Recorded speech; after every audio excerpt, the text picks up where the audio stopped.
सकाळू खाली पेटरे खाई नियंतु पिजुली पत्र मूलर भल करदेव यही 5टी रोग। आपण मैंने समस्ते पिजुली तो निश्चिंत भाव में खाइथिबे, किंतु यही पिजुली पत्रर उपकारिता संबंध में खूब कम लोक जानिथिबे। पिजुली पत्रर अनेक उपकारिता रही। पिजुली पत्र खाइबा द्वारा आम शरीर को अनेक प्रकार फायदा हासिल होता है एवं आमको अनेक प्रकार रोगरू मुक्ति मिलता है।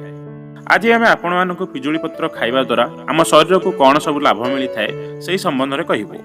तेबे आसंतु यह संबंध में विस्तार रूपे जानिबा। नंबर 1, यही पिजुली पत्रर अनेक फायदा रही। से गोटे हूँ आंठू और गंठी बिंधा समस्या मुक्ति।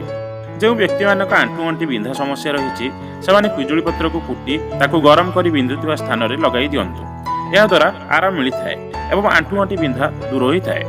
नंबर 2, पिजुली पत्र को सेवन करने द्वारा छोट पिला नहीं वृद्ध व्यक्ति समस्त लाभदायक होता है। पिजुली पत्र को गरम पानी में फुटाई यार पानी को पीले डायरिया भली समस्या मुक्ति मिलता है। नंबर 3, जो व्यक्ति मान को कोष्ठकाठिन्य समस्या रही से व्यक्ति माने पिजुलीर कौलिया पत्र को पानी में फुटाई से पानी को पीवा द्वारा बहुत पुराना कोष्ठकाठिन्य समस्या मुक्ति मिलता है। नंबर 4, जो व्यक्ति माने निजर मोटापण समस्या को दूर करने को चाहती से पिजुली पत्र खाइबा द्वारा मोटापण समस्या दूर होता है। प्रायतः व्यक्ति को स्वप्न दोष रही है। यही समस्या को दूर करने निमंते पिजुली पत्र रस बाहर कर से अल्प मऊ मिसाई सेवन करने द्वारा स्वप्न दोष दूर होता है। नंबर 6, पिजुली हूँ एक एंटीबैक्टेरिया पत्र। यह बैक्टेरिया को शेष करि थाए।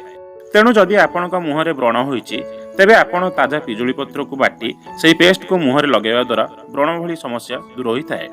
नंबर 7, वर्तमान समय रे प्रायतः व्यक्ति मध्य सुगार लेवल बढ़ी जावा समस्या देखा मिलुछि।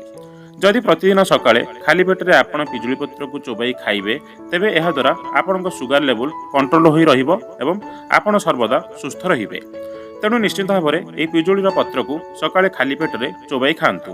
फ्रेंड्स, आपको जदि भिडियोटी भल लगी थाए प्लीज लाइक एंड शेयर करेंगे एवं आपणकर मतामत कमेंट माध्यम जनवाक अनुरोध।